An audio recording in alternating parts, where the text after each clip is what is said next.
Here's a quick video on how you can share your screen with the host and co-host of DSC workshops, and only them, no one else. You do that by bringing Zoom to the top of your screen like this. Click on the share button, and then if you just have a laptop with no external monitor, just click the share button. Or if, like me, you have your laptop and an external monitor, just select the monitor that you're going to be working on with. For example, I'm going to be using Notebook LM, so I'll select the screen with the Notebook LM screen, and then I will click the share button.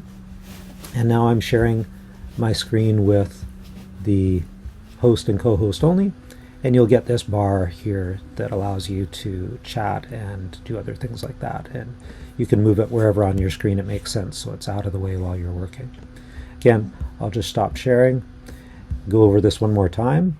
If you bring Zoom to the top of all your windows, and then click on the green share button, this pops up. You just select the monitor or the screen you want to share. If your laptop with no external monitor, just click the share button. If you have dual monitors, a laptop and an external monitor, click on the monitor that you're going to be working in the application on, and then click the blue share button at the bottom.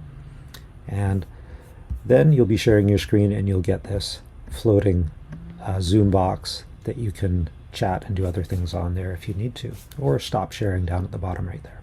I hope that helps.